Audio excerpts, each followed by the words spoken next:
इस करम का करो शुक्र कैसे अदा इस करम का करो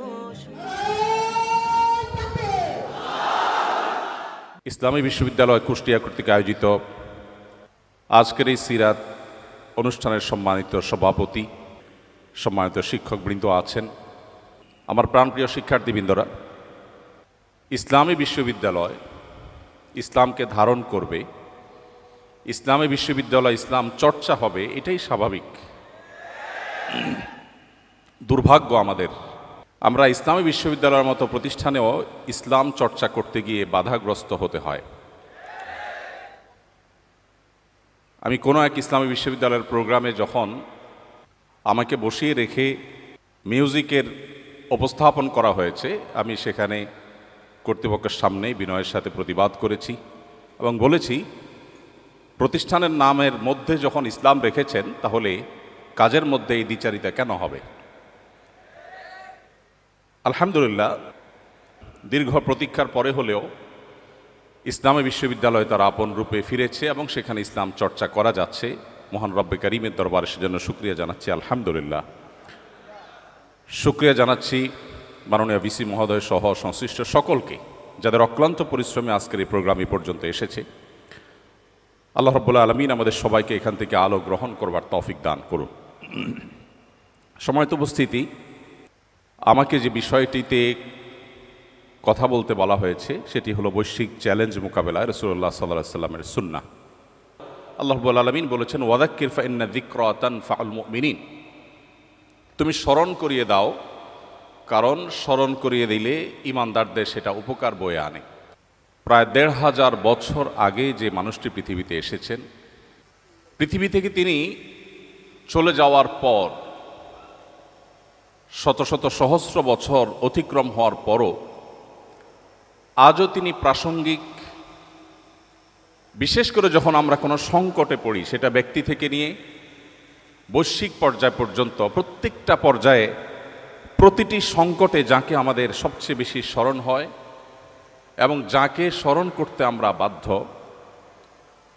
তিনি আপনার আমার প্রাণের নবী মুহাম্মদ মুস্তাফা সাল্লাল্লাহু আলাইহি ওয়াসাল্লাম। পৃথিবী তার সংকটকাল নানা দিক থেকে অতিক্রম করছে। পৃথিবী উন্নতি অগ্রগতির চরম শিখরে যেমন পৌঁছে গেছে, অপর দিক থেকে পৃথিবী অসংখ্য বৈশ্বিক চ্যালেঞ্জ এর মুখোমুখি আজ। সেই চ্যালেঞ্জ রাজনৈতিক এবং রাষ্ট্রীয় নেতৃত্বের চ্যালেঞ্জ। আজকের পৃথিবী যে সমস্ত সংকটগুলোর মধ্য দিয়ে তার সময় পার করছে, আমরা সবাই কম বেশি অবগত। এই সংকটগুলোকে আমরা যদি ভাগ করি তাহলে দেখা যাবে একদিক থেকে রাজনৈতিক এবং রাষ্ট্রীয় নেতৃত্বের চ্যালেঞ্জ, অপর দিক থেকে পরিবেশগত সমস্যা এবং পরিবেশের ভারসাম্যহীনতার চ্যালেঞ্জ, আরেক দিকে আমরা দেখি সামাজিক অস্থিরতা এবং অবিচারের চ্যালেঞ্জ। এর পাশাপাশি রয়েছে অর্থনৈতিক বৈষম্য এবং দারিদ্র্যের চ্যালেঞ্জ, তার সাথে রয়েছে স্বাস্থ্য সংকট এবং মহামারী সহ আরও বহুবিধ চ্যালেঞ্জ। রাজনীতি এবং রাষ্ট্রীয় নেতৃত্বের যে চ্যালেঞ্জগুলো, এগুলো আমরা যারা বাংলাদেশে জন্ম নিয়েছি এবং এখানে বেড়ে উঠেছি, এখানে বসবাস করছি, এগুলো আমাদের চাইতে বেশি বোধহয় পৃথিবীর খুব কম দেশের মানুষই উপলব্ধি করতে পারছে যে আজকের পৃথিবী কী কী চ্যালেঞ্জের মধ্য দিয়ে তার সময়গুলো পার করছে। আমাদের এখানে ক্ষমতার অপব্যবহার এটা নিত্য নৈমিত্তিক ব্যাপার। সবাই আমরা ক্ষমতার দাপট দেখাতে অভ্যস্ত। একই সাথে শোষণ এবং অস্থিতিশীলতা, রাজনৈতিক অস্থিতিশীলতা, এটা যেন আমাদের আজ প্রায় ৫০ বছর ধরে আমাদের আষ্টে পৃষ্ঠে মনে লেগে আছে। এটা থেকে কোনোভাবে আমরা যেন বের হয়ে উঠতে পারছি না। আমাদের দেশের বাইরেও গোটা বিশ্বে আজ নীরব শোষণ চলছে। হয়তো পৃথিবীর কোনো এক অঞ্চল যারা অঢেল খনিজ সম্পদের মালিক, তারা শোষিত হচ্ছে পৃথিবীর উন্নত দেশগুলো দ্বারায়। পৃথিবীতে এমন গরিব দেশও আছে যে দেশের মানুষ নিয়মিত খাবার খেতে পায় না, কিন্তু তাদের দেশে অনেকগুলো আন্তর্জাতিক বিমানবন্দর রয়েছে। সেই বিমানবন্দরগুলো তাদের করা নয়, পৃথিবীর পরাশক্তিগুলো সে সমস্ত দেশে বিমানবন্দর করেছে সে দেশের খনিজ সম্পদ রাতের অন্ধকারে লুট করে নিয়ে যাবার জন্য, এবং শান্তি রক্ষার নাম করে তাদের সে লুটের কাজকে সহযোগিতা করছে বিশ্বের মোড়লরা। বিচারহীনতার কালচার, এটার জন্য সবচেয়ে উজ্জ্বল উদাহরণ ইরাক। যেই ইরাকে মরণাস্ত্র, ধ্বংসাত্মক অস্ত্র থাকার অভিযোগে একটি দেশ শেষ করা হলো, শত সহস্র মাকে বিধবা করা হলো, হাজারো শিশুকে এতিম করা হলো, কিন্তু সেই তথাকথিত ধ্বংসাত্মক অস্ত্র পাওয়া যায়নি। এরপরও কাউকে কখনো সরি বলতে শোনা যায়নি। বিচারহীনতার সবচেয়ে বড় উদাহরণ ফিলিস্তিন, যেখানে যেখানে মানুষ হত্যা করা এটা এতটাই স্বাভাবিক বিষয়ে পরিণত হয়েছে যেন গোটা পৃথিবী আজ কলোসিয়ামের সেই গ্যালারি, আর সেখানে যে তাণ্ডব চলছে সে তাণ্ডব আমরা বসে বসে গোটা পৃথিবীর মানুষ দেখছি। আগামী 100 বছর 200 বছর পরের যে প্রজন্ম পৃথিবীতে আসবে, আমাদের নিয়ে তারা আলোচনা করবে পৃথিবীতে তখন মানুষ ছিল, যাদের চোখের সামনে কুরে কুরে একটি জনপদের মানুষকে শেষ করে দেওয়া হয়েছে। মায়ের সামনে, বাবার সামনে সন্তান না খেতে না খেতে শুকিয়ে কাঠ হয়ে মৃত্যুর জন্য প্রহর গুনছে। এই দৃশ্য মানব ইতিহাসের কখনো ইতিপূর্বে ঘটেছে এমনটি পাওয়া যায় না। মানবাধিকার লঙ্ঘনের যে হিড়িক আজকের পৃথিবীতে চলছে, একদিকে মানবাধিকার প্রতিষ্ঠার জিগির আমরা সারাক্ষণ শুনতে পাচ্ছি, আর অপরদিকে প্রতিনিয়ত মানবাধিকার লঙ্ঘন চলছে। ধর্মীয় সংঘাত, যুদ্ধের নামে গণহত্যা, কি নেই আজকের পৃথিবীর সংকটের তালিকায়। এর বিপরীতে আমরা যদি রাসূল করিম সাল্লাল্লাহু আলাইহি সাল্লামের সুন্নাহ এবং তার সে মহান আদর্শকে সামনে রাখি, আমরা দেখতে পাই কোরআনে হাকিমে আল্লাহ রাব্বুল আলামিন সবচেয়ে বেশি সংখ্যকবার যে কয়েকটি নির্দেশ জারি করেছেন তার মধ্যে থেকে অন্যতম একটি নির্দেশ হলো আদল, কিসত, ইনসাফ প্রতিষ্ঠা করা।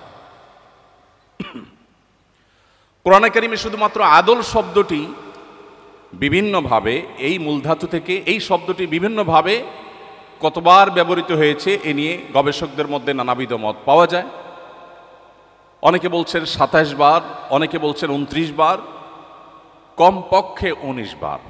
এর নিচে হওয়ার কোনো সম্ভাবনা না, বা কম হওয়ার কোনো সম্ভাবনা নেই। আদলের পাশাপাশি কিস্ত শব্দটি একই অর্থ দেয়, এবং সেই শব্দটি কোরআনে ব্যবহৃত হয়েছে প্রায় কমপক্ষে 21 বার, অর্থাৎ 40 বার কমপক্ষে শুধুমাত্র ইনসাফ এবং ন্যায় বিচার প্রতিষ্ঠা করবার নির্দেশ আল্লাহ তাআলা দিয়েছেন। আপনারা জানেন কোরআনের মতো পাইকারি কথা বলার মহাগ্রন্থ, কিয়ামত পর্যন্ত আগত মানব জাতির সকল সমস্যার, মৌলিক সমস্যার সমাধানের মূল সূত্র যেই মহাগ্রন্থে বাতলে দেওয়া হয়েছে, সেখানে খুচরা বিষয়ে আলাপের কোনো সুযোগ নেই। যেই মহাগ্রন্থে 5 ওয়াক্ত নামাজের বিস্তারিত বিবরণ দেবার সুযোগ পর্যন্ত নেই, সেই মহাগ্রন্থে আল্লাহ রাব্বুল আলামিন যে সমস্ত আদেশ করেছেন, বিশেষ করে কোরআনে কারিমের আদেশ নিষেধের তালিকার দিকে একবার চোখ বুলালে আমাদের কাছে স্পষ্ট হয়ে যাবে আল্লাহ রাব্বুল আলামিনের কাছে মুহাম্মদ সাল্লাল্লাহু আলাইহি ওয়াসাল্লামের আদর্শে ইনসাফ এবং ন্যায় বিচারের গুরুত্ব কতখানি হলে শত সহস্র ইস্যু থাকতে শুধুমাত্র ন্যায় বিচারের ব্যাপারে আল্লাহ তাআলা পৃষ্ঠায় পৃষ্ঠায় পাতায় পাতায় কোরআনে বারবার মানব জাতিকে সতর্ক করেছেন। আপনারা সবাই মক্কার কুরাইশ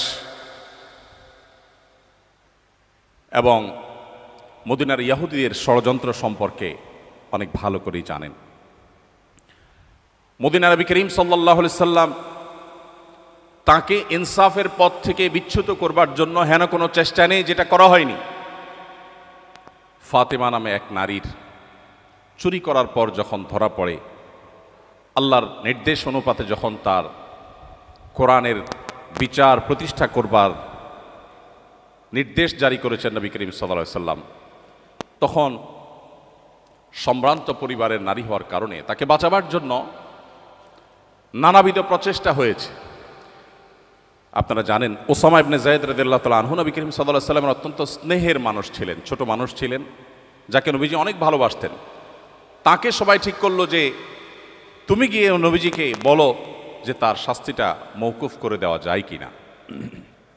তখন নবী করিম সাল্লাল্লাহু আলাইহি ওয়াসাল্লাম বলেছেন, আল্লাহর বিধানের ক্ষেত্রে আমাকে সুপারিশ করতে আসছো তুমি? রাগান্বিত হয়ে তিনি বলেছেন, ও আইমুল্লাহ লাউ আন্না ফাতিমা বিনতে মুহাম্মদ সারাকাত লাকাতাতু ইয়াদাহা, আল্লাহর শপথ করে বলছি আমার মেয়ে মুহাম্মদের মেয়ে ফাতেমাও যদি চুরি করত, আমি তার হাত কর্তন করবার, কোরআনে বিধান জারি করতে বিন্দু মাত্র পিছপা হতাম না, আমি সেই নির্দেশ জারি করতাম। নবী করিম সাল্লাল্লাহু আলাইহি ওয়াসাল্লাম এই হাদিসে এও বলেছেন যে আগের যুগের মানুষেরা মুখ দেখে বিচার করত। সম্ভ্রান্ত শক্তিশালী ফ্যামিলির, ঐতিহ্যবাহী বা অভিজাত ফ্যামিলির কেউ অন্যায় করলে তারা আইন এবং বিধিবিধানকে পাশ কেটে যেত আর গরিব মানুষদের উপরে আইন প্রয়োগ করত। কিন্তু মুহাম্মদ সাল্লাল্লাহু আলাইহি ওয়াসাল্লাম এসেছেন পৃথিবীকে ইনসাফ দিয়ে পরিপূর্ণ করতে। বিদায় হজের সেই ঘোষণা, নবী করিম সাল্লাল্লাহু আলাইহি ওয়াসাল্লামের পৃথিবীতে মানুষে মানুষে ভেদাভেদ দূর করবার সেই ঐতিহাসিক ঘোষণা আজও আমাদের কানে বাজে। তিনি বলেছিলেন, আলা আলা আলা লা ফাদলা লি আরাবিয়্যিন আলা আজামি ওয়ালা লি আজামিয়্যিন আলা আরবি। আরব বিশ্বের মানুষদের আত্মসম্মান, আত্মমর্যাদা, বরং কোনো কোনো ক্ষেত্রে তাদের আত্ম অহংকার, এটা কোন পর্যায়ে যারা আরবে ছিলেন কিংবা আরাবিয়ানদেরকে যারা দেখেছেন তারা ভালো বলতে পারবেন। বিশেষ করে সেই সময়ের আরাবিয়ানরা যারা নন আরবদেরকে মানুষই মনে করত না, সেই সময়ের আরাবিয়ানদের বুকের উপর দাঁড়িয়ে, সেই সমাজের বুকের উপর দাঁড়িয়ে নবী করিম সাল্লাল্লাহু আলাইহি ওয়াসাল্লাম ঘোষণা দিয়েছিলেন, আলা লা ফাদলা লি আরাবিয়্যিন আলা আজামি। জেনে রাখবে, কোন আরাবিয়ানের নন আরবের ওপর কোনো শ্রেষ্ঠত্ব নেই। তুমি আরব হয়েছ বলে তোমার কোনো বিশেষ মর্যাদা নেই। মর্যাদা শুধুমাত্র তাকওয়ার বিচারেই ঠিক হবে, নির্ধারণ হবে। ইন্না আকরামাকুম ইনদাল্লাহি আতকাকুম। এভাবে প্রিয় নবী সাল্লাল্লাহু আলাইহি সাল্লাম পৃথিবীতে ইনসাফ, ন্যায় বিচার এবং অপশাসন, বিচারহীনতা, মুখ দেখে বিচারের এই কালচারকে তিনি এমনভাবে পরিবর্তন করেছেন যে আজকের পৃথিবীর কাছে সেটা সবচাইতে উজ্জ্বল উদাহরণ। সময়ত উপস্থিতি, নবী করিম সাল্লাল্লাহু আলাইহি ওয়াসাল্লাম তিনি আমাদের সমস্যার গোড়ায় হাত দিয়েছিলেন। আজ রাজনৈতিক ক্ষমতার যে অপব্যবহার গোটা বিশ্বব্যাপী চলছে, এটির গোড়ায় হাত দিয়ে তিনি সমাধান করবার চেষ্টা করেছেন। তিনি মানুষকে সে দর্শনের দীক্ষা দিয়েছেন, শিক্ষা দিয়েছেন, যেই দর্শনে বিশ্বাসী মানুষ কখনো তার রাজনৈতিক ক্ষমতার অপব্যবহার করতে পারে না। নবী করিম সাল্লাল্লাহু আলাইহি সাল্লাম আমাদেরকে শিক্ষা দিয়েছেন যে ইন্নাল্লাহ হুয়াল কাদির, আল্লাহ রাব্বুল আলামিন শুধুমাত্র কাদির, তিনি শুধুমাত্র সব কিছু করতে পারেন, সব কিছুর ক্ষমতা শুধুমাত্র তার নিয়ন্ত্রণে, আমরা তার দাস মাত্র, যেই হই না কেন। রাজনৈতিক ক্ষমতা এবং অন্য সকল ক্ষমতার উৎস যখন আল্লাহকে মানুষ স্বীকার করবে, তখন তার কাছে রাজনৈতিক দায়িত্ব এটা আমানত মনে হবে। তার কাছে আল্লাহর কাছে জবাবদিহিতার বোধ জাগ্রত হবে। আর আল্লাহর কাছে জবাবদিহিতার বোধ যদি জাগ্রত হয়, তাকে মনিটর করবার জন্য কোনো কিছুর প্রয়োজন হবে না। সেলফ মনিটরিং সিস্টেম দ্বারা সে নিজেকে সঠিক পথে ধরে রাখবে। আজকের পৃথিবী আজও যদি মুহাম্মদ সাল্লাল্লাহু আলাইহি সাল্লামের সেই জীবন দর্শনকে ধারণ করে, আজ যে সমস্যাগুলো আমরা দেখছি, এগুলোর সমাধানের পথ অনেক সহজেই তারা খুঁজে পাবে। সময়ত উপস্থিতি, নবী করিম সাল্লাল্লাহু আলাইহি ওয়াসাল্লাম শোষণমুক্ত সমাজ করবার জন্য, গঠন করবার জন্য কি না করেছেন আমি প্রায় বলার চেষ্টা করি। অনেক নীতি কথা আজকের সমাজে আমরা শুনতে পাই, অনেক সুশীল মানুষ আমরা দেখতে পাই।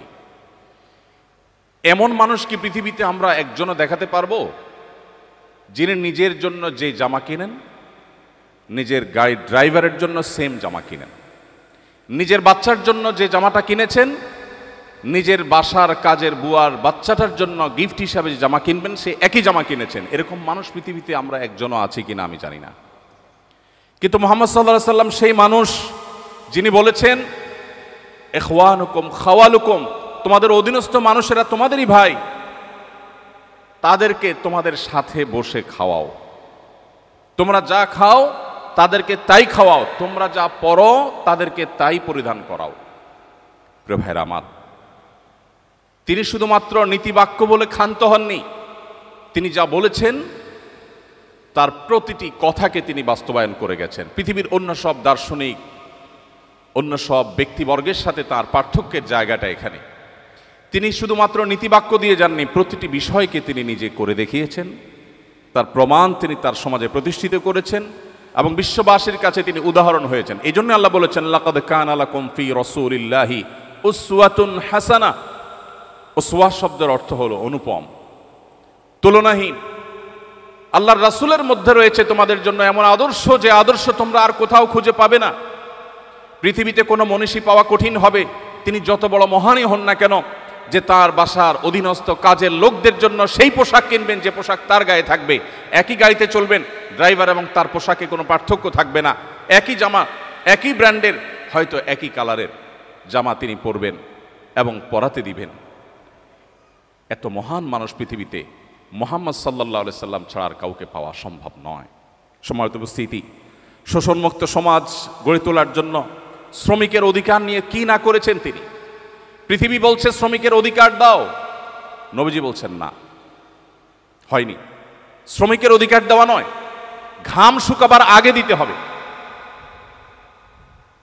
পৃথিবী বলে শ্রম দিয়েছে তারপর পারিশ্রমিক দাও, নবীজি বলেছেন না, শ্রম দিয়ে শেষ করার আগে আগে পারিশ্রমিক দাও।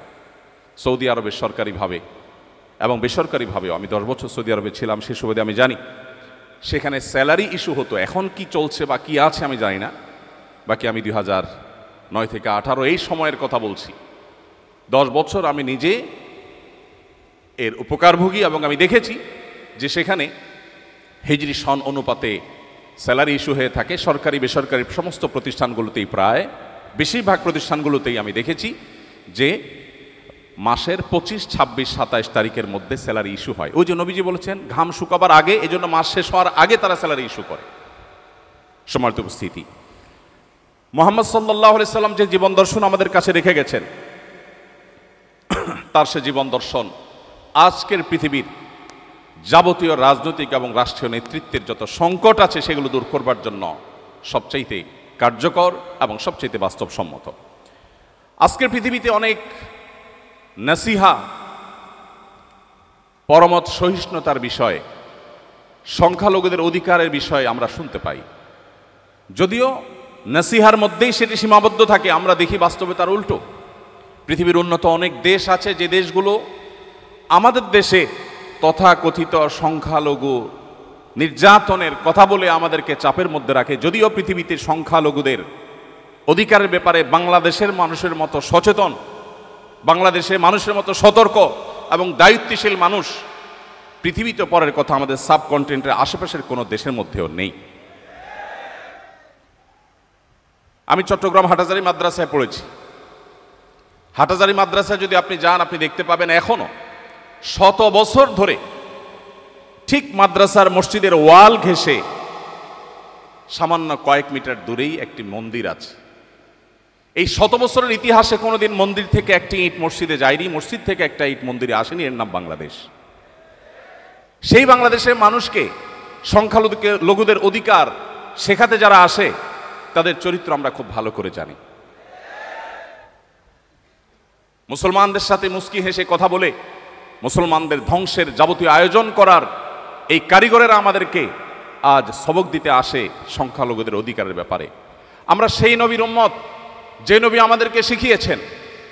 আল্লাহ তাআলা কোরআনে বলেছেন, লা ইয়ানহাকুমুল্লাহু আনিল্লাযীনা লাম ইউকাতিলুকুম ফিদ-দীন ওয়া লাম ইখরিজুকুম মিন দিয়ারিকুম আন তাবাররুহুম ওয়া তুকসিতু ইলাইহিম ইন্নাল্লাহা ইউহিব্বুল মুকসিতিন।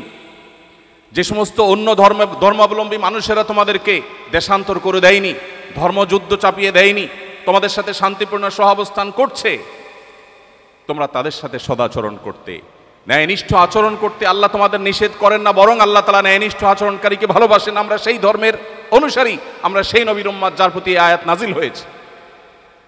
প্রিয় ভাইরা আমার, আমরা সেই নবীর উম্মত যে নবী সাল্লাল্লাহু আলাইহি সাল্লাম এমন জীবন দর্শন রেখে গেছেন যে জীবন দর্শনে অন্য এবং ভিন্ন মতের মানুষদেরকেও আমাদের সহ্য করতে তিনি শিখিয়েছেন।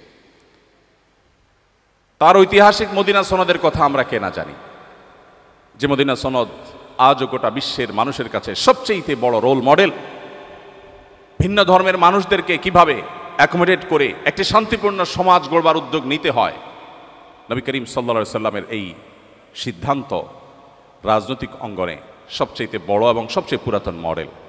সম্মানিত উপস্থিতি, এর বাইরে নবী সাল্লাল্লাহু আলাইহি সাল্লামের রাজনৈতিক এবং রাষ্ট্রীয় যে সমস্ত সিদ্ধান্তগুলো ছিল, যে সমস্ত দর্শনগুলো ছিল, সেগুলো নিয়ে আলোচনা করা অনেক সময় সাপেক্ষ ব্যাপার। আমি আর সেদিকে যাচ্ছি না, শুধুমাত্র শেষের দিকে এসে বলছি, আজকে যুদ্ধের নামে যে গণহত্যা পৃথিবীতে চলছে, আমাদের দেশেও অনেককে দেখা যায় প্রিয় নবী মুহাম্মদ সাল্লাল্লাহু আলাইহি সাল্লামের চরিত্রে কালিমা লেপনের ব্যর্থ চেষ্টা তারা করেন। তারা নবী করিম সাল্লাল্লাহু আলাইহি সাল্লামকে এমনভাবে ফুটিয়ে তোলার, এমনভাবে উপস্থাপন করবার চেষ্টা করে যেন তিনি একজন যুদ্ধবাজ মানুষ ছিলেন, নাউজুবিল্লাহ। প্রিয় ভাইরা আমার, আপনারা নিশ্চয়ই জেনে থাকবেন নবী করিম সাল্লাল্লাহু আলাইহি সাল্লামের জীবনে যতগুলো যুদ্ধে, যতগুলো অভিযানে তিনি অংশগ্রহণ করেছেন, তার নেতৃত্বে যতগুলো যুদ্ধ হয়েছে, সাকুল্যে সবগুলো যুদ্ধে দুই পক্ষের যে মানুষ মারা গেছেন, উভয় পক্ষের, মুসলিমদের এবং শত্রুপক্ষের উভয় পক্ষের যে মানুষগুলো মারা গেছেন, রণাঙ্গনে যুদ্ধে মারা যাওয়া মানুষের সংখ্যা প্রায় 400-র কাছাকাছি। ইহুদিদের প্রতি তাদের বিশ্বাসঘাতকতার শাস্তি স্বরূপ নবী করিম সাল্লাল্লাহু আলাইহি সাল্লাম যে মৃত্যুদণ্ডের নির্দেশ দিয়েছিলেন, সেখানে কিছু মানুষ মারা গেছে যারা মূলত সম্মুখ যুদ্ধে রণাঙ্গনে মারা যাওয়া মানুষদের কাতারে পড়ে না, সেজন্য তাদেরকে আমি বাদ রেখে বলছি। আজকের পৃথিবীতে কোনো একটা এলাকার পার্লামেন্ট মেম্বার নির্বাচিত হওয়ার জন্য শুধুমাত্র অগণিত মানুষকে জীবন দিতে হয়। দুটি বিশ্বযুদ্ধে মিলিয়ন মিলিয়ন মানুষকে প্রাণ দিতে হয়েছে। আর মুহাম্মদ সাল্লাল্লাহু আলাইহি সাল্লামের আদর্শকে পৃথিবীতে প্রতিষ্ঠিত করবার জন্য সাকুল্যে প্রায় মাত্র 400 মানুষকে রণাঙ্গনে জীবন দিতে হয়েছে উভয় পক্ষের। এরপরে মুহাম্মদ সাল্লাল্লাহু আলাইহি সাল্লামকে যারা যুদ্ধবাজ মানুষ হিসেবে দেখাবার চেষ্টা করে, তাদের চাইতে জ্ঞান পাপী আর কেউ হতে পারে না। মুহাম্মদ সাল্লাল্লাহু আলাইহি ওয়াসাল্লাম তার যুদ্ধের যে নীতি ছিল, দু একটি পয়েন্ট আপনাদের জানা বিষয়গুলো আপনাদের সাথে শেয়ার না করে আমি পারছি না। আজ বলা হয় আজকের পৃথিবী সভ্য পৃথিবী, বলা হয় আজকের পৃথিবী মানবিক পৃথিবী, বলা হয় আজকের পৃথিবী মানবাধিকারের পৃথিবী, বলা হয় আজকের পৃথিবী নারী অধিকার আদায়ের পৃথিবী। মুহাম্মদ সাল্লাল্লাহু আলাইহি সাল্লাম যখন নারী অধিকার নিয়ে কথা বলেছেন, তখন নারী অধিকার নিয়ে কথা বলাটা ফ্যাশনের বিষয় ছিল না, আজকে যেমনটি ফ্যাশনের বিষয়ে পরিণত হয়েছে। আজকে কেউ নারী অধিকার নিয়ে সচেতন মানে সে খুব সময় সচেতন মানুষ। তার জন্য পৃথিবীর হাজারো সংগঠন, হাজারো প্রতিষ্ঠান তার পাশে এসে দাঁড়াবে, এবং এটা একটা ফ্যাশনের বিষয় হয়ে গেছে যে নারী সচেতন, নারী অধিকার সচেতন। নবী করিম সাল্লাল্লাহু আলাইহি সাল্লাম সেই সমাজের বুকের উপর দাঁড়িয়ে নারী অধিকার কথা বলেন না, নারী অধিকারকে প্রতিষ্ঠা করেছেন। যেই সমাজে বাবা নিজের কন্যাকে জীবন্ত পুঁতে ফেলত শুধুমাত্র কন্যা হওয়ার অপরাধে, নবীজি সাল্লাল্লাহু আলাইহি সাল্লাম সেই সমাজের বুকের উপর দাঁড়িয়ে বলেছেন, কোনো ব্যক্তি যদি দুটি কন্যা সন্তানের বাবা মা হয় এবং তাদের সঠিক লালন পালন করে, তাদের জান্নাতের দায়িত্ব আমি নিলাম। প্রিয় ভাইরা আমার, কোরআন এবং হাদিসের কোথাও আমি পাই না 1 ডজন বা হাফ ডজন ছেলের বাবা হলে, ছেলের মা হলে তার জন্য জান্নাতের বারান্দায়ও যাওয়ার সুযোগ আছে, এরকম কোনো হাদিস আমার জানা নেই। কিন্তু কন্যা সন্তানের ব্যাপারে নবী সাল্লাল্লাহু আলাইহি সাল্লাম এই কথা বলেছেন। কোরআনে কারিমে আপনারা জানেন সূরাতুন নিসা আছে, সূরাতুল রিজাল নাই। পুরুষদের সূরা বলতে সূরা নাই, কিন্তু নারীদের সূরা বলতে সূরা আছে। সেই জাতিকে যদি নারী অধিকার শেখাতে আসে, তার চাইতে বড় দুর্ভাগ্যের বিষয় আর কিছু হতে পারে না। প্রিয় ভাইরা আমার, নবী করিম সাল্লাল্লাহু আলাইহি সাল্লাম রণাঙ্গনে নারীকে, শিশুকে, বৃদ্ধকে, এমনকি অন্য ধর্মাবলম্বী যারা উপাসনায় রত তার খলিফার নির্দেশ ছিল সেখানে কোনো আঘাত যেন কেউ না করে। আজকের 2025-এর পৃথিবীতে দাঁড়িয়ে অনেক কথা বলা যায়। আপনি 1500 বছর আগের পৃথিবীতে যদি যান, তখন এই কথাগুলো কারোর মাথায় কল্পনায়ও হয়তো আসেনি, বলা তো দূরের কথা। আর নবী সাল্লাল্লাহু আলাইহি সাল্লাম, বিশ্বনবী, তিনি শুধুমাত্র বলেননি, তিনি এই কথাগুলোকে প্রতিষ্ঠিত করে গেছেন। শুধুমাত্র উহুদ যুদ্ধের একটি ঘটনা বলে পারছি না। এক সাহাবীকে নবী করিম সাল্লাল্লাহু আলাইহি সাল্লাম নিজের তরবারিটা তুলে দিলেন, যাও রণাঙ্গনে ঝাঁপিয়ে পড়ো। তিনি তরবারি হাঁকাতে হাঁকাতে যুদ্ধ করছেন। হঠাৎ করে দূর থেকে মনে হলো কোনো একজন প্রতিপক্ষের যোদ্ধা কাউকে ধরাশয়ী করেছে বা কিছু একটা করছে। তিনি দৌড়ে সেখানে গেলেন, যে দেখতে পেলেন একজন নারী, যিনি একটি লাশের সাথে এমন আচরণ করছেন যেটি কোনো মানুষ সহ্য করতে পারে না। আপনারা সবাই কম বেশি জানেন। লাশের বিকৃতির এই ঘটনা দেখে, সেই লাশ মুসলমানের লাশ দেখে ওই সাহাবী টকবগে জ্বলে উঠলেন, তরবারি বের করলেন। যখন তাকে আঘাত করতে যাবেন, হঠাৎ তিনি থমকে দাঁড়ালেন, কারণ তিনি পরবর্তীতে বলেছেন, এই তরবারি তো মুহাম্মদ সাল্লাল্লাহু আলাইহি সাল্লামের তরবারি। তিনি কোনোদিন কোনো নারীর গায়ে কখনো ফুলের টোকা দেননি। এই নারী যত বড় অপরাধী করুক না কেন, অন্তত মুহাম্মদ সাল্লাল্লাহু আলাইহি সাল্লামের তরবারি দিয়ে তাকে আঘাত আমি করতে পারি না। আপনি কোথায় পাবেন সেই জীবন আদর্শ? কোথায় পাবেন সেই মহান ব্যক্তিত্ব? প্রিয় ভাইরা আমার, আমাদের নবী করিম সাল্লাল্লাহু আলাইহি সাল্লাম তো সেই মানুষ, যে মানুষ রাষ্ট্রীয় নেতৃত্ব এবং রাজনৈতিক যে চ্যালেঞ্জ আছে, সেই চ্যালেঞ্জগুলো মোকাবেলা করার জন্য শুধুমাত্র নীতি কথা বলেননি। আপনারা সবাই জানেন, তিনি বিছানায় শুয়েছেন, পিঠে দাগ পড়ে গেছে, তাকে মায়া করে বলা হলো, আপনার জন্য একটু নরম বিছানার ব্যবস্থা করি। তিনি বলেছেন, না, প্রয়োজন নেই। তখনকার পারস্য সম্রাট, রোমান সম্রাট, আশপাশের সম্রাটদের যে জীবনযাপনের তাদের যে কালচার ছিল, কৃষ্টি ছিল, তাদের যে শৌখিন লাইফস্টাইল ছিল, তার তুলনায় মুহাম্মদ সাল্লাল্লাহু আলাইহি সাল্লামের সাদাসিধা জীবন মানব ইতিহাসে হয়তো দুই একটা খুঁজে পাওয়া যাবে, কিন্তু সামগ্রিকভাবে তার তুলনা পৃথিবীতে দেওয়ার মতো কোনো মানুষ আপনি পাবেন না। আজকের পৃথিবী যুদ্ধের নামে যে সমস্ত গণহত্যা করছে, এবং সে সমস্ত গণহত্যা দেখে পৃথিবীতে যারা এখনো পর্যন্ত নিষ্ক্রিয় নীরব দর্শকের ভূমিকা পালন করছে, বরং অনেক ক্ষেত্রে সেটাকে সমর্থন জানাচ্ছে, এই মানুষগুলোই আজ আমাদেরকে সবচেয়ে বেশি মানবতা, মানবাধিকারের সবক শিখিয়ে থাকে। প্রিয় ভাইরা আমার, মুহাম্মদ সাল্লাল্লাহু আলাইহি সাল্লামের কোনো একটি যুদ্ধে, কোনো একটি অভিযানে একটি শিশু নিহত হওয়ার কোনো ঘটনা আজও পর্যন্ত তার শত্রু, তার প্রতিপক্ষ তাকে দু চোখে দেখতে পারেন এমন কোনো ইতিহাসবিদ আজও পর্যন্ত উল্লেখ করতে পারে নাই। এরপরেও আজ আমরা অনেক মুসলিমরা পর্যন্ত বিভ্রান্তিতে পড়ে যাই। চকচকে তকতকে পরিবেশ দেখে, আজকের পৃথিবী দেখে অনেকেই নিজের ঈমান নিয়ে সন্দিহান হয়ে পড়েন। মুসলমানদের নানা দিক থেকে অধঃপতন এবং পিছিয়ে পড়া দেখে আমরা অনেকে বিভ্রান্তির মধ্যে পড়ে যাই। সন্দেহাতীতভাবে কিয়ামতের আগে যে ফিতনাগুলো পতিত হওয়ার কথা নবীজি বলেছিলেন, এগুলো তার মধ্যে থেকে একটি। অতএব আজও আমাদেরকে বৈশ্বিক চ্যালেঞ্জ মোকাবেলার জন্য ফিরে যেতে হবে মুহাম্মদ সাল্লাল্লাহু আলাইহি সাল্লামের সিরাতে, তার জীবন দর্শনে এবং তার আদর্শের কাছে। আজকে পৃথিবীতে যে পরিবেশগত সমস্যা, সংকট চরম আকার ধারণ করেছে, আপনারা সবাই কম বেশি জানেন।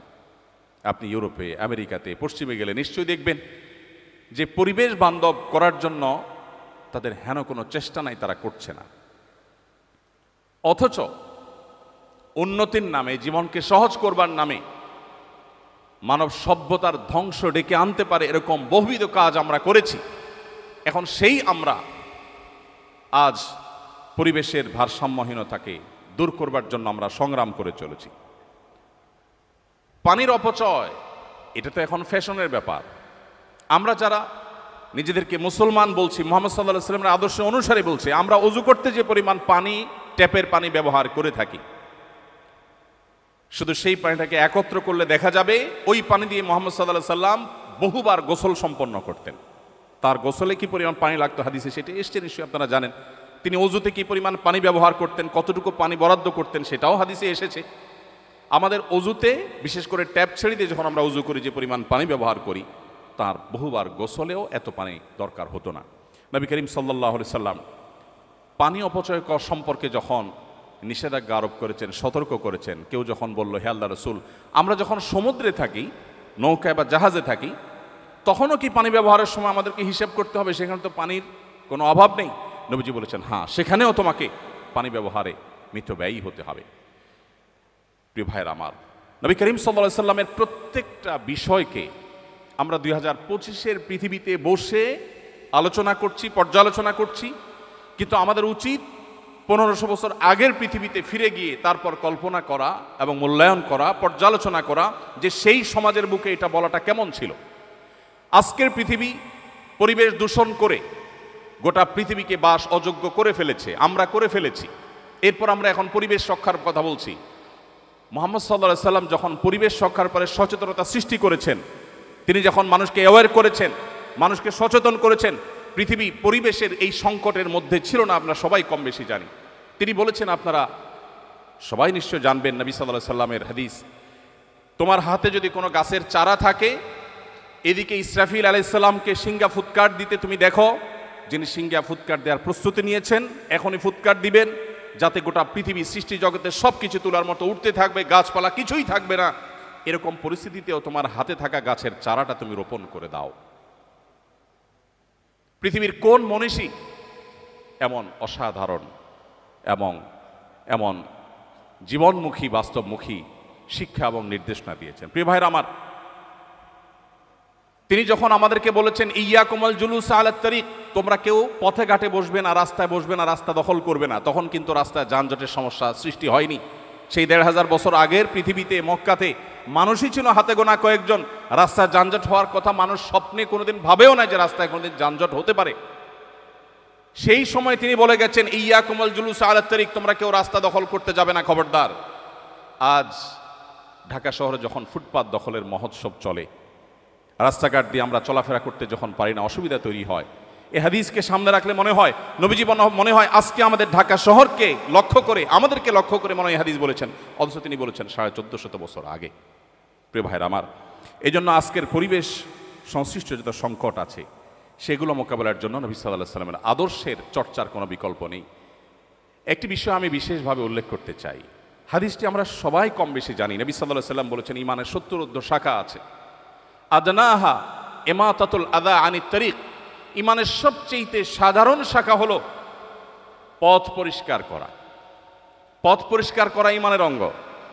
অথচ আমরা যারা 5 ওয়াক্ত নামাজ পড়ি সে মুসলমানরাও অন্যের ফেলে দেয়া ময়লা আবর্জনা বা মানুষের কষ্টের কারণ হতে পারে সেরকম কোনো কিছু থেকে রাস্তাকে পরিচ্ছন্ন করা, রাস্তায় পরিচ্ছন্নতা অভিযানে সামিল হওয়া, এটাকে ইবাদত হিসাবে গণ্য করা, সওয়াবের কাজ হিসাবে গণ্য করার নজির খুব কম আছে। আমরা সুন্নাহ ফাউন্ডেশন থেকে অনেক দিন থেকে ভাবছি সারা দেশে ইমামদের জন্য কয়েকটি কম্পিটিশনের অ্যারেঞ্জ করব। তার মধ্যে থেকে একটি থাকবে কোন ইমাম তার মসজিদ এরিয়াকে সবচেয়ে সুন্দর, সবচেয়ে ক্লিন, পরিচ্ছন্ন করতে পারেন ইমামের নেতৃত্বে মুসল্লিদেরকে সাথে নিয়ে। কারণ আমার রাসূল তো আমাকে পথ পরিষ্কারের আলাদা নির্দেশ করেছেন এবং এটা একটা আমল, এটা একটা সওয়াবের কাজ। আমরা যদি ঢাকা শহরের 1 কোটি মানুষ মাত্র 10 মিনিট সময় হাতে নিয়ে আমরা যদি ঢাকা শহরকে পরিচ্ছন্ন করতে যাই, আমার তো মনে হয় ঢাকা শহরের কোনো ময়লা আবর্জনা কোনো কিছুই অবশিষ্ট থাকার কথা নয়। প্রিয় ভাইরা আমার, মহানবী সাল্লাল্লাহু আলাইহি সাল্লাম পরিবেশকে সুন্দর রাখবার জন্য যে নির্দেশনা দিয়েছেন সেটা কোনো অথরিটি নির্ভর নয়, প্রত্যেকটা মানুষের সেলফ মোটিভেশনের জন্য তিনি নির্দেশনা জারি করেছেন। সময়ত উপস্থিতি, সামাজিক অস্থিরতা এবং অবিচার আজ চরমে, আমরা কে না জানি। আইন শৃঙ্খলা চকচকে তকতকে দেখি পৃথিবীর অনেক দেশে, যেটা দেখে আমাদের মনে হয় যে বাহ, কত সুন্দর তারা সভ্য হয়ে গেছেন। সন্দেহাতীতভাবে অ্যাপ্রিসিয়েট করার মতো অনেক কিছু আছে, কিন্তু এর পেছনের যে আমাদের অজানা ইতিহাস, অজানা ঘটনাবলী বা অজানা অধ্যায় আছে, সেটাও আমাদের আমলে আনা উচিত এর সঠিক পর্যালোচনা করবার জন্য।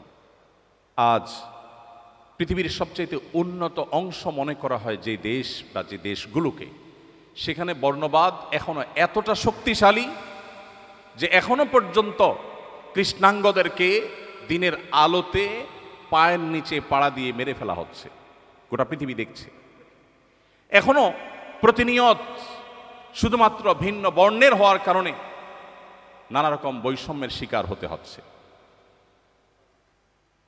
প্রিয় ভাইরা আমার, মুহাম্মদ সাল্লাল্লাহু আলাইহি সাল্লাম যে জীবন দর্শন আমাদের সামনে রেখে গেছেন, সেখানে আমরা কে না জানি বেলাল হাবশী রাদিয়াল্লাহু তাআলা আনহু সুদূর ইথিওপিয়ার সেই টিগ্রে অঞ্চলের হাবসি ভিলেজ থেকে আগত, কোথায় সে ইথিওপিয়া আফ্রিকার আর কোথায় সে মক্কা, সেখান থেকে আগত কৃতদাস বেলাল হাবশী রাদিয়াল্লাহু তাআলা আনহু,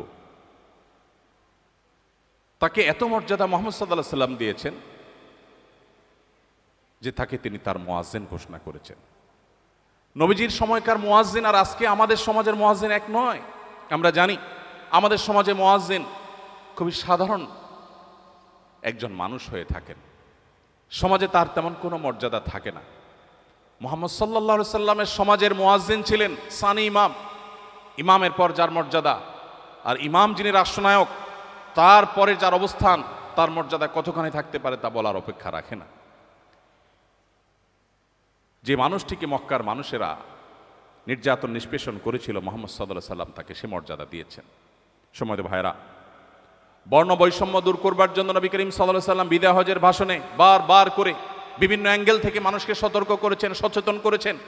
নারী অধিকার প্রতিষ্ঠা করার জন্য বলেছেন ফাস্তাউসু বিন নিসাই খায়রা, নারীদের ব্যাপারে তোমরা আমার কাছ থেকে ওসিয়ত গ্রহণ করো, আমি ওসিয়ত করে যাচ্ছি তাদের ব্যাপারে সদাচরণ, তাদের ব্যাপারে দায়িত্বশীল আচরণ করবার জন্য তোমরা সদা প্রস্তুত থাকবে। আল্লাহ বলেছেন ওয়া আশিরুহুন্না বিল মারুফ, সংসার করতে হলে সুন্দর এবং সঠিকভাবে যথাযথভাবে ন্যায়সঙ্গতভাবে সংসার করবে।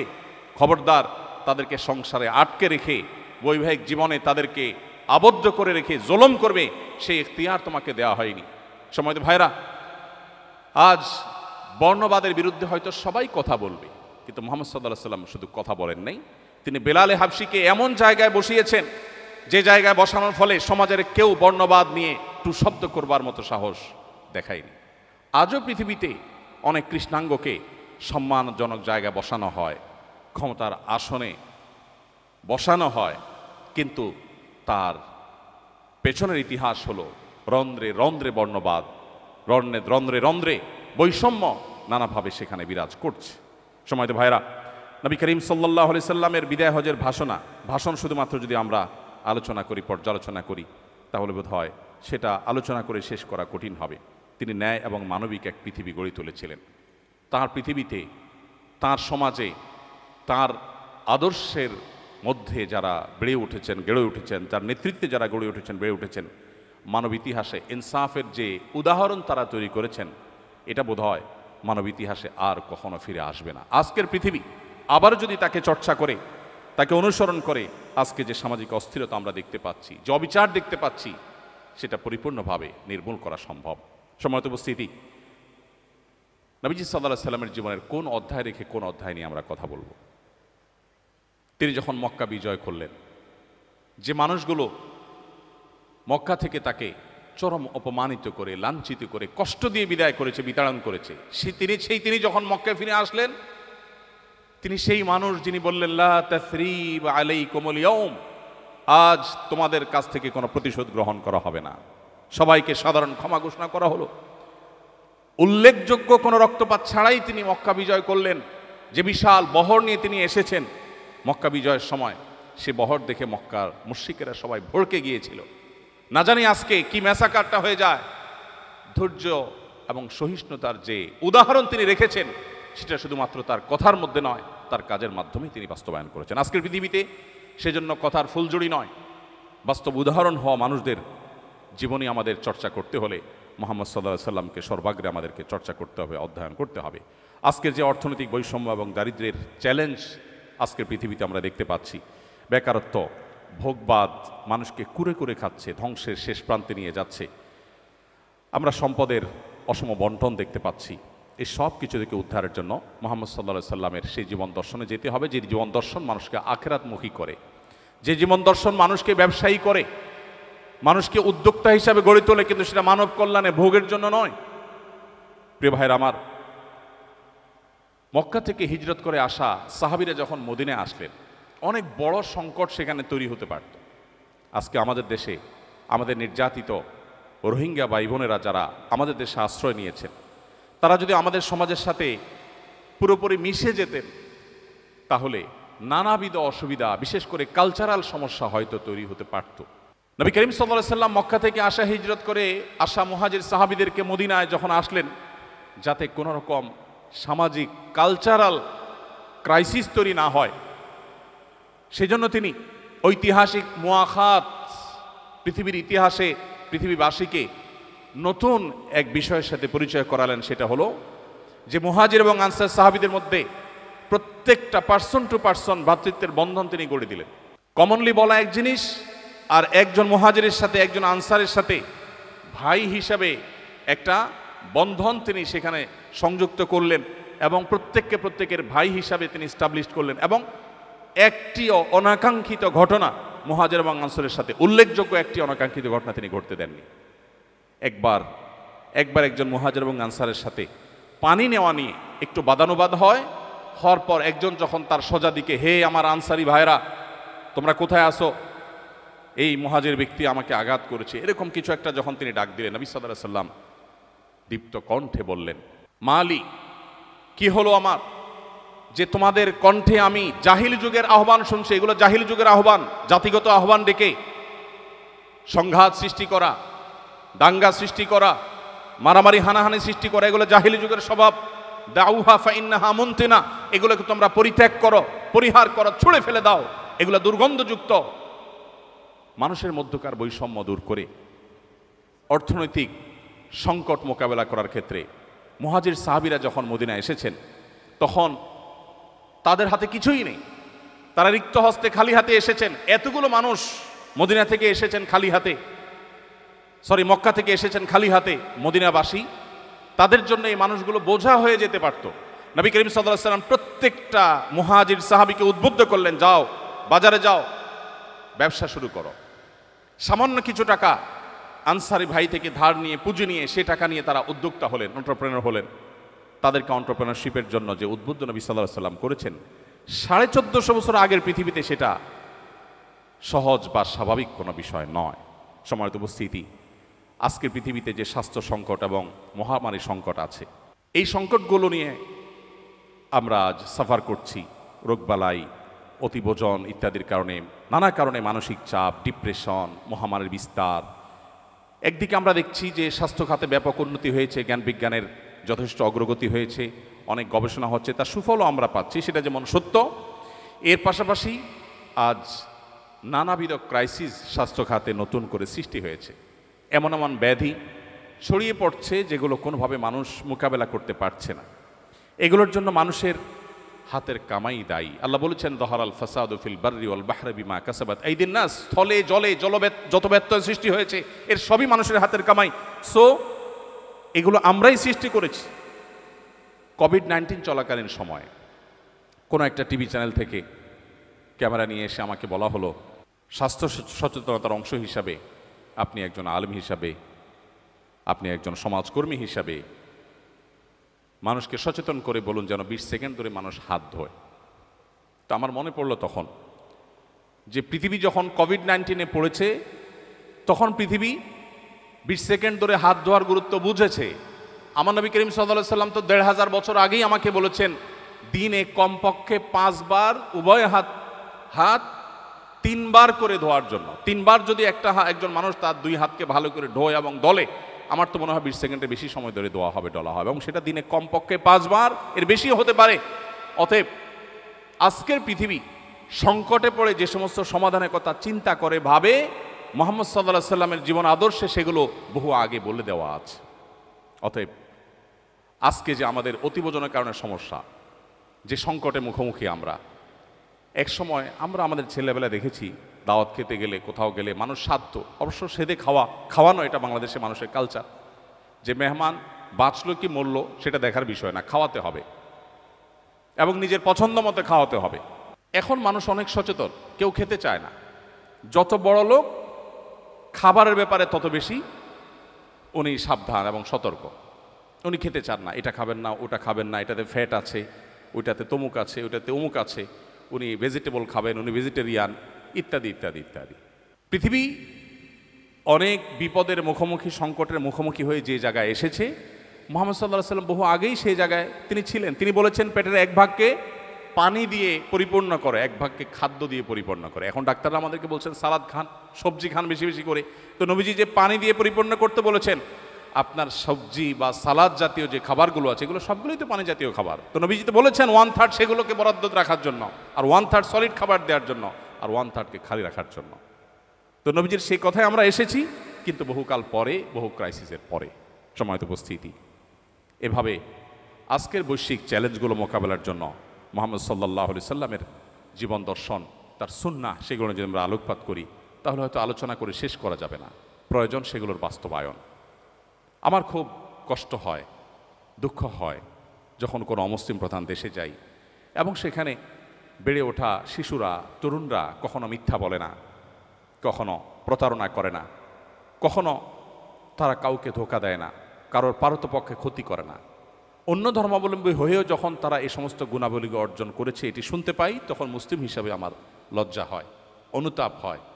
আমরা তো সেই নবীর উম্মত ছিলাম যে নবীর কাছে যুদ্ধ চলাকালে প্রতিপক্ষের পশুপালনের দায়িত্বে থাকা মানুষটা বিপুল পরিমাণ পশু সম্পদ নিয়ে পশু চড়াতে চড়াতে নবীজির দলে এসে ভিড়ে গিয়েছে। এরপর নবীজির সাথে সাক্ষাৎ করে বলছেন, হে আল্লাহ রসুল, আমি আপনার প্রতি ঈমান এনেছিলাম, কিন্তু ওদের মাঝে থাকার কারণে প্রকাশ করতে পারিনি। এখন আমি চলে এসেছি, আপনি আমাকে বরণ করুন। নবীজি তাকে বরণ করেছেন, কিন্তু তার সাথে থাকা ছাগলগুলো, ছাগলের পাল এবং পশু সম্পদকে তিনি বরণ করেননি। তিনি বলেছেন, এগুলো ফেরত দিয়ে আসো, এগুলো তোমার জন্য হালাল নয়, আমাদের জন্য হালাল নয়। আমরা সেই নবীর উম্মত যে নবী মক্কা থেকে রাতের আধারে জীবন বাঁচাবার, ঈমান বাঁচাবার প্রয়োজনে আল্লাহর নির্দেশে হিজরত করে তাকে মদিনায় চলে যেতে হচ্ছে। ওই মুহূর্তে আলীকে ডেকে বলছেন, আলী, এই স্বর্ণ মুদ্রার প্যাকেট অমুকের, এই রৌপ্য মুদ্রা এটা তমুক অমুসলিমের মুশরিকের, যে তাকে হয়তো আঘাত করেছে। তিনি মক্কা ছেড়ে যখন চলে যান রাতের আধারে, তখনও তার কাছে রাখা আমানতগুলোকে আলীকে বুঝিয়ে দিয়ে বলেছেন, 3 দিন তুমি অবস্থান করবে এবং প্রত্যেকটা পাওনা প্রাপকের কাছে যার যার জিনিস, যারা আমার কাছে আল আমিন বিশ্বাসী হিসেবে আমার কাছে জমা রেখেছিল, তাদের সম্পদ পৌঁছে দিবে, তারপর তুমি হিজরত করবে। আমরা সেই নবীর উম্মত, কিন্তু আজ তার জীবন দর্শন নিয়ে আমরা গর্ব করি, আমরা আলোচনা করি, আমরা সেমিনার সিম্পোজিয়াম করি, আমাদের বাস্তব জীবনে সেগুলোকে আমরা বাস্তবায়ন করি না। এর চেয়ে দুর্ভাগ্যজনক বিষয় আর কিছু হতে পারে না। আমার খুব কষ্ট হয় যখন উন্নত দেশগুলোতে দেখি মানুষ সন্ধ্যার পর রাতের প্রথম প্রহরে ঘুমিয়ে পড়ে, ভোরে উঠে কাজ শুরু করে। আমার কষ্ট হয় এই জন্য যে আমি তো সেই নবীর উম্মত যে নবীজি সম্পর্কে তার সহধর্মিনী আমাদের মা আয়েশা রাদিয়াল্লাহু তাআলা আনহা বলেছিলেন, নাহান নবী সাল্লাল্লাহু আলাইহি সাল্লাম আনিস সামুরি বা'দাল আয়েশা, নবীজি এশার পরে কথাবার্তা বলা অপছন্দ করতেন, খুবই অপছন্দ করতেন। তিনি এশার পরে কথা বলতে পছন্দ করতেন না, এশার পরপর তিনি ঘুমিয়ে যেতেন। কারণ নবী সাল্লাল্লাহু আলাইহি সাল্লাম ইয়াকরাহু নওমা ক্বাবলা আল আয়েশা ওয়াল হাদিস বা'দা, নবীজি এশার আগে ঘুমানো অপছন্দ করতেন, আর এশার পরে ঘুম ছাড়া অন্য কোনো আড্ডাবাজি অপছন্দ করতেন। স্বামী স্ত্রীর একান্ত আলাপচারিতা ছাড়া অন্য কোনো কথা তিনি এশার নামাজের পরে অ্যালাউ করতেন না। সময়ত ভাইরা, আজকের উন্নত পৃথিবীগুলো, আজকের উন্নত দেশগুলো, উন্নত পৃথিবী আজ নবী সাল্লাল্লাহু আলাইহি ওয়াসাল্লাম সে সমস্ত সুন্নাতে জ্ঞাতসারে কিংবা অজ্ঞাতসারে অনুসরণ করে তারা উন্নতির চরম শিখরে পৌঁছে গেছে। আমরা কিন্তু আজ অবনতির দিকে যাচ্ছি। অতএব আমাদেরকে যদি আবারও উন্নতির সেই চরম শিখরে পৌঁছতে হয়, চড়তে হয়, আমাদের চর্চা করতে হবে মুহাম্মদ সাল্লাল্লাহু আলাইহি ওয়াসাল্লামের আদর্শকে। আল্লাহ রাব্বুল আলামিন আমাদের সবাইকে সেই তৌফিক দান করুন। আজ আমাদের এমন কিছু মানুষ প্রয়োজন যে মানুষগুলোর কথা নয়, তাদের কাজ দেখে মুহাম্মদ সাল্লাল্লাহু আলাইহি ওয়াসাল্লামকে মানুষ বিশ্লেষণ করবে, বিচার করবে, তিনি বোধহয় এমনই ছিলেন। বিধায় আজকে আমাদের তার সুন্নাহ দ্বারা আমাদের আদর্শ, আমাদের জীবন গঠন, আমাদের লাইফস্টাইল সেটিং সব কিছু তার সুন্নাহ দ্বারাই হতে হবে। সেটি আমাদের জন্য সবচেয়ে গুরুত্বপূর্ণ বিষয়। আল্লাহ রাব্বুল আলামিন আমাদের সবাইকে এক একজনকে মুহাম্মদ সাল্লাল্লাহু আলাইহি ওয়াসাল্লামের আদর্শের রুদ্র প্রতীক হওয়ার, মূর্তি হওয়ার তৌফিক দান করুন। মুহাম্মদ সাল্লাল্লাহু আলাইহি ওয়াসাল্লামের আদর্শের ঝান্ডাবাহী হয়ে আজকের পৃথিবীতে যে সমস্ত সংকট মানুষ মোকাবেলা করছে, সে সমস্ত সংকট থেকে উত্তরণের পথ মানুষকে দেখাবার জন্য আল্লাহ আমাদের সবাইকে তৌফিক দান করুন। আস-সুন্নাহ ফাউন্ডেশন, উম্মার স্বার্থে সুন্নাহর সাথে।